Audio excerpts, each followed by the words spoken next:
Allez, rebonjour à tous. Donc là, on attaque la correction des exercices donc de 1.7 jusqu'à 1.12 qui sont les exercices donc de votre cours. Sachant qu'on a déjà fait le 1.9 on a déjà corrigé le 1.9 lors du dernier cours. Et donc on y va. Donc ces exercices sont des exercices de révision en vue de votre DS de jeudi. Sachez que le 1.9 avec la feinte du Mont Blanc, je ne sais pas si vous vous souvenez, voilà, c'est un exercice un peu plus simple quand même. Donc ça c'est vraiment voilà, la feinte haute que je voulais vous montrer, d'accord. Donc ça mis à part, ces exercices sont du même type, donc 1.7, 1.8, 1.10, 1.11 avec un programme de calcul et le 1.12 aussi, que ce que vous aurez jeudi. D'accord. Évidemment, les énoncés ne seront pas les mêmes. Ne pensez pas que je vais juste prendre les mêmes et changer les chiffres. Ça serait pas mon style. Donc voilà, ce sera des exercices du même acabit, d'accord. Donc si globalement vous arrivez à faire cela de manière très correcte, ça devrait quand même plutôt bien se passer pour vous jeudi.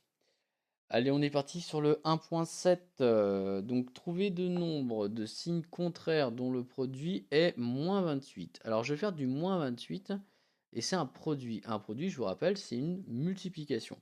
Donc, déjà, ok, dans ma tête, hop, je mets une petite multiplication. Et après, je veux que ça me fasse moins 28. Donc, machin fois truc égale moins 28. Ok, très bien. Ça doit vous rappeler un peu l'exercice qu'on a fait dans le TD, d'accord. Là, vous avez des choix possibles, d'accord. Euh, Vous avez même plusieurs choix possibles, d'accord. Alors, je sais bien qu'on l'a corrigé déjà en cours, hein, celui-là, hein. Mais simplement, je voulais vous le refaire là pour vous repréparer. N'y voyez pas un signe. Donc, on est là.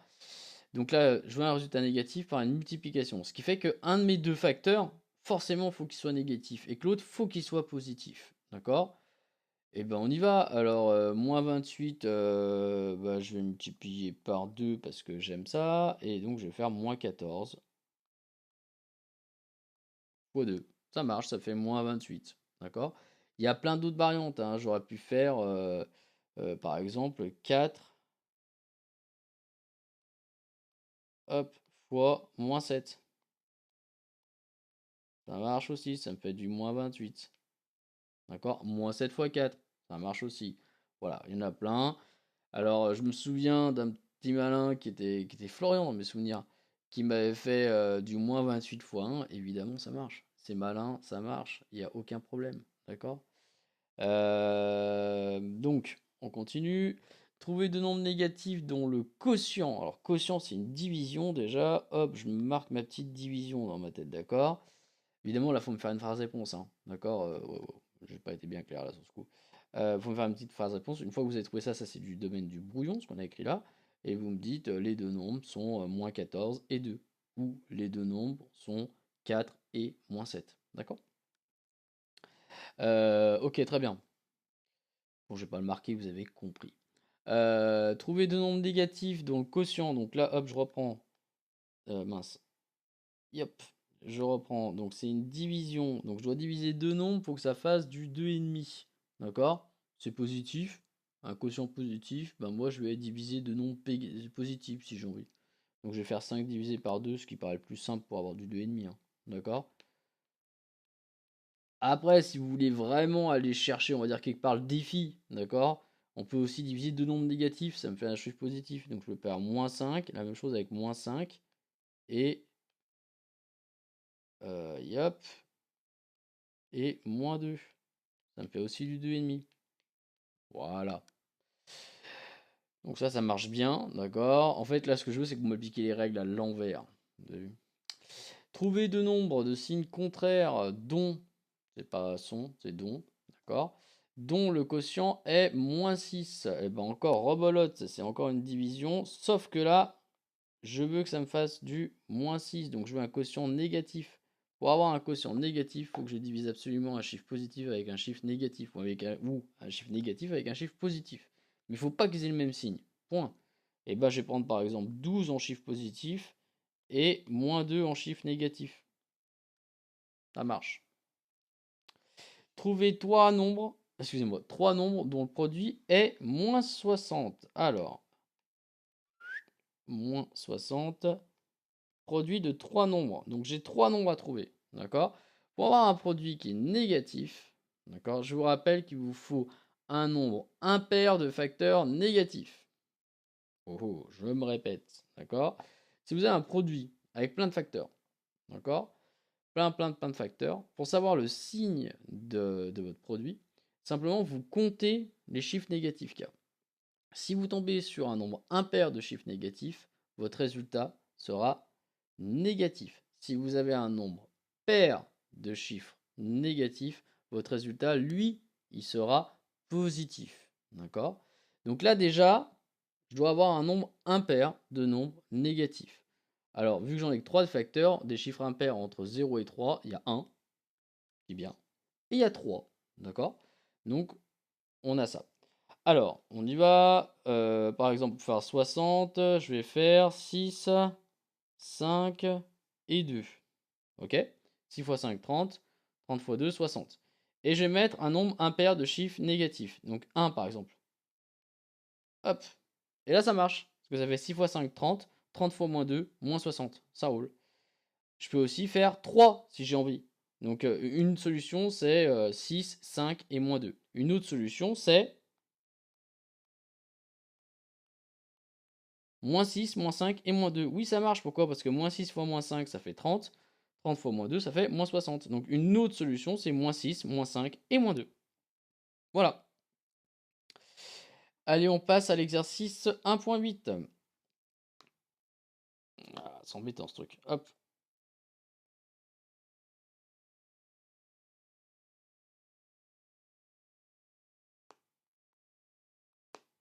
Là, il commence à me lâcher lui.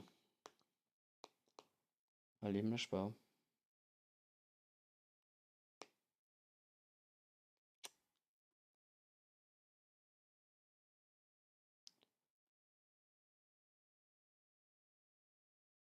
Allez, on va essayer que tout tienne jusqu'à la fin de la vidéo, espérons. Donc l'exercice 1.8, recopier et ajouter des parenthèses si nécessaire pour que les égalités soient vraies. Vous aurez aussi un exercice du même type, peut-être au contrôle. Alors on y va, 1.8, donc ça fait... Il n'y a plus rien qui marche. Ça fait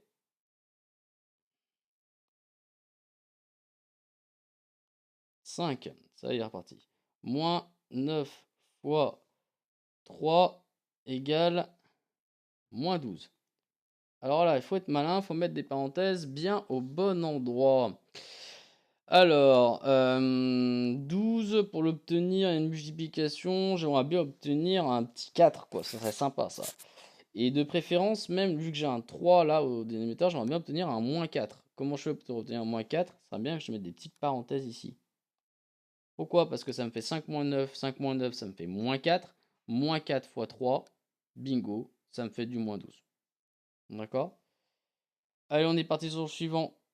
20 divisé par 7 moins 12, ça fait du moins 4. Allez, là, on va essayer d'être malin. Alors, je vais obtenir du moins 4. J'ai une division, ce qui ne m'arrange pas des masses cette affaire. 20 divisé par un truc qui me ferait du moins 4. Moi, j'aimerais bien diviser par 5 ou moins, ouais, 5 ou moins 5. Testons. Si je mets ça entre parenthèses, d'accord? N'hésitez pas à faire des tests, hein, d'accord? Mettez-vous un petit crayon à papier, vous faites des tests. Puis vous regardez, ça passe pas. C'est pour ça que le crayon à papier, c'est génial, vous effacez après. Si jamais ça marche pas. Donc ça fait 20 divisé 7 moins 12. J'ai 7 euros sur mon compte, j'en dépense 12. Je vais être à moins 5. Ok, 20 divisé par moins 5, moins 4, c'est gagné. Nickel. Bon, parfait. D'accord. 15 divisé par moins 5, moins 7 égale moins 10. Alors, il y a aussi un divisé là. 15 divisé par un truc qui me ferait du moins 10. c'est déjà mal parti, parce que 15 pour obtenir moins 10, c'est-à-dire qu'il faut que je le divise par 1,5. Et là, avec le moins 5 et le moins 7 pour faire un moins 1,5, ça va être tendu. Donc, ce que je vais me dire, c'est que je vais laisser le 15 divisé par moins 5. 15 divisé par moins 5, ça me fait donc du moins 3. Vous voyez ça là? Hop, ça me fait du moins 3. Moins 3, moins 7, ça fait moins 10. Bah, il n'y a rien à faire en fait. D'accord? Si je laisse ce calcul-là, nickel. Parce que la division est prioritaire. 15 divisé par moins 5, moins 3. Et après, je fais moins 3, moins 7, moins 10. Il n'y a rien à faire. Donc, je ne mets surtout pas de parenthèse. D'accord? On continue. Moins 4 fois 3 plus 20 divisé par 8 égale 1. Alors, on y va. Alors j'ai une division. Ce qu'il y a, c'est qu'il faut repérer toujours l'opérateur le plus embêtant dans l'affaire. Ok, ici c'est la division. Déjà j'ai un 20 divisé par 8. 20 divisé par 8, ça me fait du 2,5. Ouais, après il faut que je tombe sur 1. Non, on va pas que je le laisse tel que. D'accord. Ce qui serait bien, c'est qu'avant le diviser, je tombe sur moins 8. Parce que ça me ferait moins 8 divisé par 8. Ça me ferait du moins 8 divisé par 8, ça me ferait du non, du 8, excusez-moi, 8 divisé par 8, ça me ferait du 1. Donc ça serait top. Testons un coup. Je vais mettre une parenthèse comme ça, là. Hop là. Et puis je vais voir ce que ça me donne. Moins 4 fois 3, ça me fait du moins 12. Moins 12 plus 20, ça me fait 8. Donc cette parenthèse-là, hop là, ça va me faire 8. Ok. 8 divisé par 8, ça fait 1, c'est nickel. Donc ça, c'est les bonnes parenthèses. D'accord? Donc pour ce genre d'exo, vous testez vos parenthèses, vous trichez pas. Ce qu'il y a, c'est qu'il ne faut pas se mentir à soi-même, d'accord? Essayez pas de forcer le résultat, d'accord? Vous testez vos parenthèses, vous en mettez qui vous inspirent, d'accord? Vous mettez des parenthèses, vous calculez, d'accord? Tranquillement. Vous tombez sur le bon résultat, bah c'est bon, c'est gagné chez les bonnes parenthèses. Vous tombez pas sur sur le bon résultat, vous effacez vos parenthèses, vous essayez une autre combinaison, d'accord? C'est vraiment, faut procéder, ces genre d'exercice, en fait, il faut procéder ce qu'on appelle à tâton. Donc pas à pas, essai, erreur, jusqu'à trouver la bonne combinaison, on va dire. Allez, on enchaîne sur les problèmes. Je sais que vous raffolez de ce genre de choses. Alors, on y va.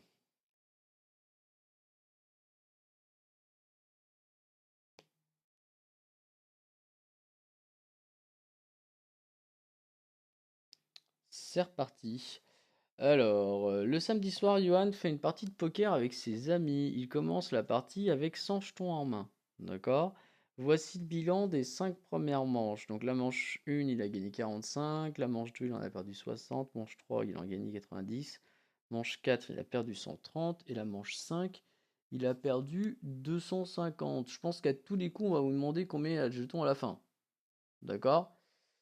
Que signifient les signes plus et moins? Ah mince, j'ai déjà répondu en lisant. D'accord? Donc c'est vraiment ça. Lisez, essayez d'interpréter au maximum. Quand vous interprétez au maximum, généralement, vous allez répondre, d'accord? Tranquillement aux questions. D'accord? Donc, petit 1. Plus signifie. Oula, c'est encore pire qu'au tableau. Un gain. Vous écoutez plus que vous lisez, hein, j'espère. Et moins signifie une perte. C'est pire que tout, ça marche plus du tout cette affaire. Hop là, super. Bon, plus signifie un gain, moins signifie une perte. Je suis désolé pour mon écriture. Et j'ai surtout mon stylo qui marche plus. Petit 2. Combien de jetons a-t-il en main à l'entame de la 6e manche? L'entame de la 6e manche, c'est-à-dire qu'il a fait la 5e et l'entame, il ne l'a pas encore commencé. D'accord? Entamer quelque chose, ça veut dire le commencer. Je pense que vous avez déjà entendu parler de ce mot. Donc, on va calculer tout ça. Au début, il en a 100. Donc, il a 100 jetons. Manche 1, il en gagne 45. Donc, il a 145. Donc, moi, comment j'ai fait? J'ai fait 100 plus 45. Après, il en a perdu 60, moins 60. D'accord? Après, il en gagne 90, plus 90. Après, il en gagne 130, joli, plus 130. Et après, il en perd, ça c'est pas bon, 250. Ce qui me fait, on y va, 100 plus 45, ça me fait 145.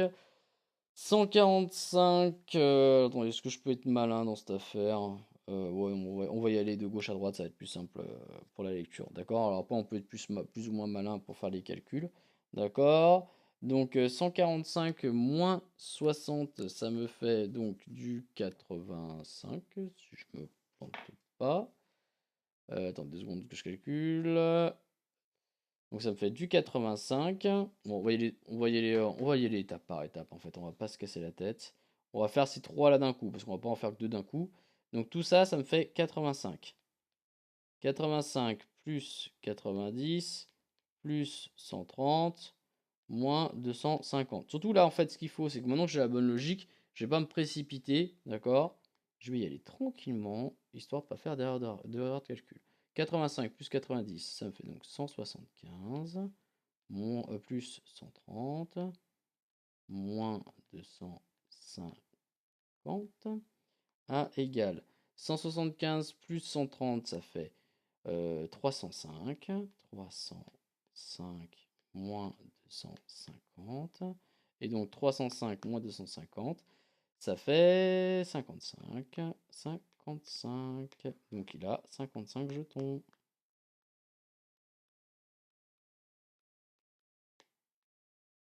Ok, super. Il a 55 jetons. Tout bon ça? Ouais, c'est pas compliqué, là c'était juste une somme, une différence, donc y a pas de souci.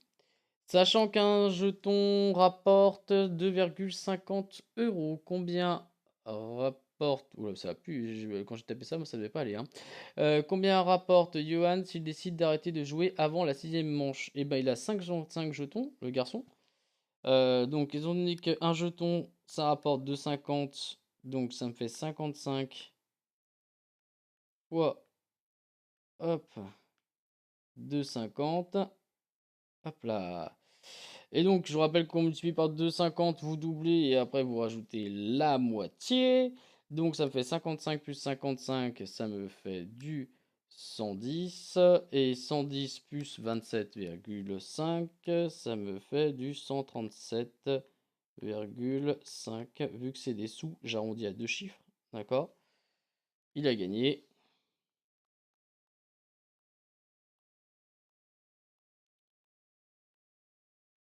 137,50 euros. Ok. Vous n'êtes pas obligé de le faire de tête, hein, 137,50 si je me suis pas trompé. Je vérifie toujours un petit coup quand même, histoire que je ne dise pas trop de bêtises en. Oh, c'est bon. En vidéo. Voilà, vous pouvez poser hein, le calcul hein, tranquillement. Vous avez un brouillon, vous le posez tranquillement, il n'y a pas de souci. Allez, on enchaîne avec le 1.11.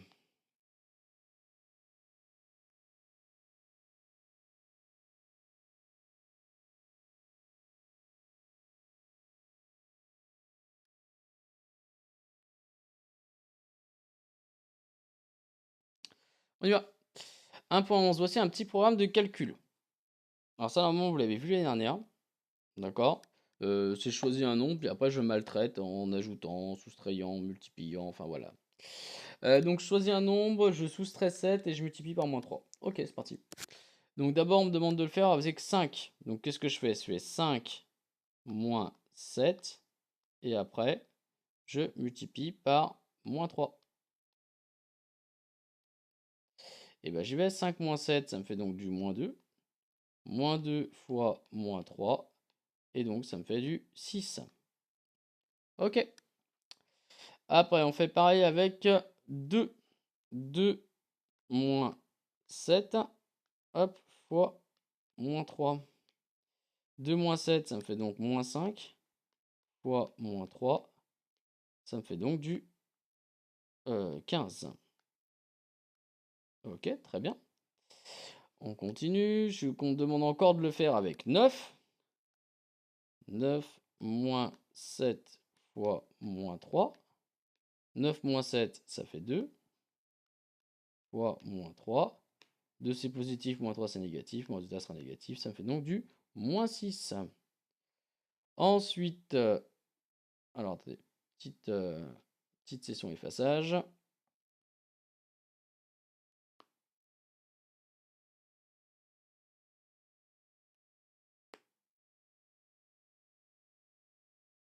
C'est reparti. Hop là. On était au moins 4. Hein.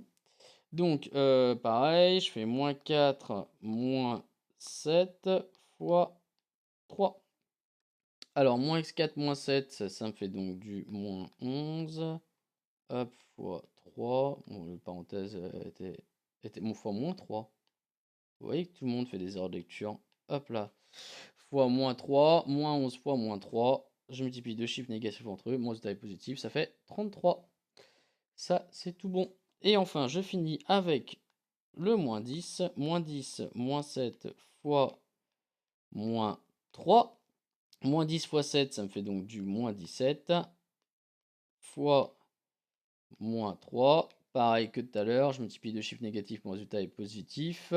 Ça me fait donc 51. Ok, c'est tout bon. Là, ici, il fallait pas se tromper, tout simplement. Faites attention quand vous avez un problème de calcul. C'est vrai que j'ai pas réussi avec vous, mais normalement, je crois que vous devez être habitué à faire ça. Quand vous avez une opération, d'accord, ligne après ligne, il faut mieux les mettre entre parenthèses, d'accord. Parce qu'en fait, c'est je soustrais à 7 et le résultat de ma soustraction sera multiplié par moins 3. C'est pour ça que moi, à chaque fois que j'ai fait ma soustraction, vous avez vu, j'ai mis entre parenthèses. Parce que c'est ma soustraction qui est multipliée par moins 3. La totalité de ma soustraction. D'accord. Donc quand je dis la totalité, d'accord, quand je vais faire un paquet en maths, d'accord, quand je fais un paquet, un groupe en maths, d'accord, ce que je fais, c'est que je mets entre parenthèses. Donc n'oubliez pas de faire ça, vous ne faites pas avoir par des problèmes de calcul là-dessus. Allez, il nous reste le 1.12 et on a terminé pour cette fois.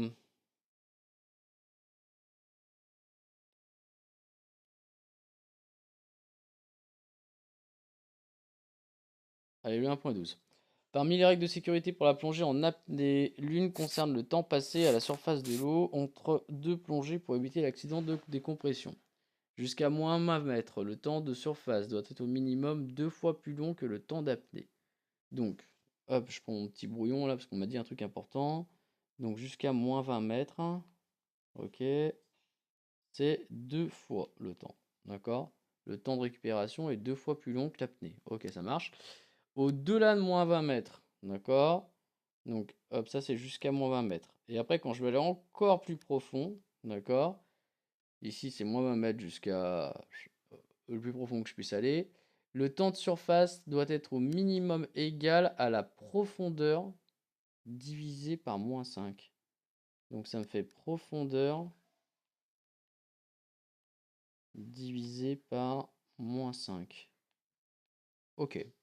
Ce qu'il y a, c'est quand vous avez un problème de ça, c'est faites-vous des petits. Prenez un petit bout de brouillon et notez à côté. D'accord. Faites-vous un petit schéma. Faites-vous un petit truc pour analyser, pour le décortiquer. Ne soyez pas passif devant un énoncé. D'accord.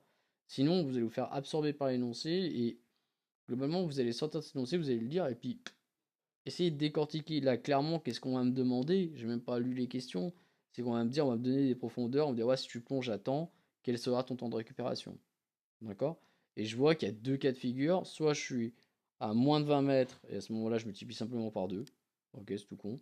Soit par contre, je suis encore en dessous de moins 20 mètres, moins 40, moins 50 mètres. Et là, à ce moment-là, je vais devoir utiliser leur formule, la profondeur divisée par moins 5. Ok. Et la difficulté, elle va être là, en fait. D'accord. Donc, globalement, en lisant l'énoncé, je sais déjà ce qu'on va me poser comme question. D'accord. En étant malin. Petit 1, donc ne soyez pas passif, attendez pas bêtement, d'accord. Parce que sinon, si vous attendez bêtement, vous allez bêtement vous planter. Pour une apnée de moins 20 mètres, d'accord. Pour une apnée de moins 20 mètres d'une durée de 2 minutes. Donc je suis à moins 20 mètres, donc je suis encore dans la règle des 2 fois. Elle a duré 2 minutes, d'accord. Donc simplement je fais 2 fois 2 égale 4, d'accord.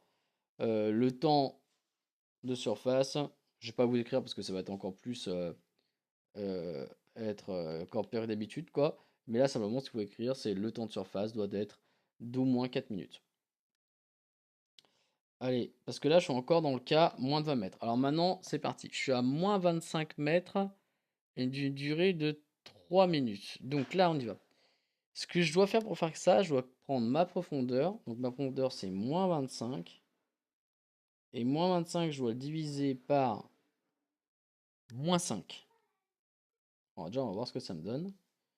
Je me divise deux nombres négatifs entre eux, ça me fait un résultat qui est positif. Moins 25 divisé par 25, moins 25 divisé par moins 5, ça fait 5. Donc ça me fait 5 minutes. Ok, en fait, c'est pas si compliqué que ça, hein, d'accord? Je prends la profondeur, moins 25, que je divise par moins 5, et ça me fait moins 25 divisé par moins 5, ça me fait 5 minutes. Ok, ça marche. Ici, ce que j'observe, d'accord, c'est que le temps que je suis resté sous l'eau, d'accord, n'a pas d'importance. D'accord? Uniquement la profondeur. C'est-à-dire que si je reste une demi-heure, j'allais dire, mais c'est de l'apnée, donc c'est juste pas possible. D'accord? Petit 3. Pour une apnée de moins 35 mètres d'une durée de 5 minutes. D'accord? Et bien j'y vais. Donc ça me fait moins 35 divisé par moins 5. Et donc ça fait deux ondes négatives entre eux, c'est positif. 35 divisé par 5, ça fait 7. 7 minutes de récupération. Et voilà, donc là, on est vraiment sur la grosse difficulté, elle n'est pas tellement calculatoire, d'accord? Elle est vraiment dans l'analyse de votre énoncé et le fait que vous le décortiquiez. Mais vraiment, la règle numéro un, ça on va le travailler tout au long de l'année, hein, d'accord? Vraiment, c'est un travail de longue haleine, ça. C'est de ne pas être passif lorsque vous lisez votre énoncé, d'accord? Vraiment. Alors après, il y en a qui aiment bien surligner, il y en a qui aiment bien souligner, il y en a qui aiment bien colorer. Faites attention que juste, des fois, j'ai un peu l'impression, alors, voilà, je dis pas de ne pas le faire, c'est pas du tout ça que je veux vous dire par là, mais que c'est un peu un prétexte, genre si j'ai mis plein de couleurs et que globalement mon énoncé ressemble à un arbre de Noël, c'est que j'ai compris. Non, d'accord, clairement, euh, tous, il faut s'imaginer l'énoncé, d'accord, il faut se mettre dans le cas, il faut s'imaginer, pas en train de plonger, c'est pas ça, mais il faut se mettre, il faut pas être passif, d'accord, il faut imaginer une application concrète de cet énoncé si vous voulez le comprendre, d'accord? Et pas le lire juste en soulignant des chiffres, etc. Ça ne suffit malheureusement pas. Si en revanche vous soulignez les éléments importants et que vous imaginez ça dans un cas concret, alors à ce moment-là, c'est que vous avez tout compris, donc vous réussirez. Allez, je vous vois mardi. Bon courage!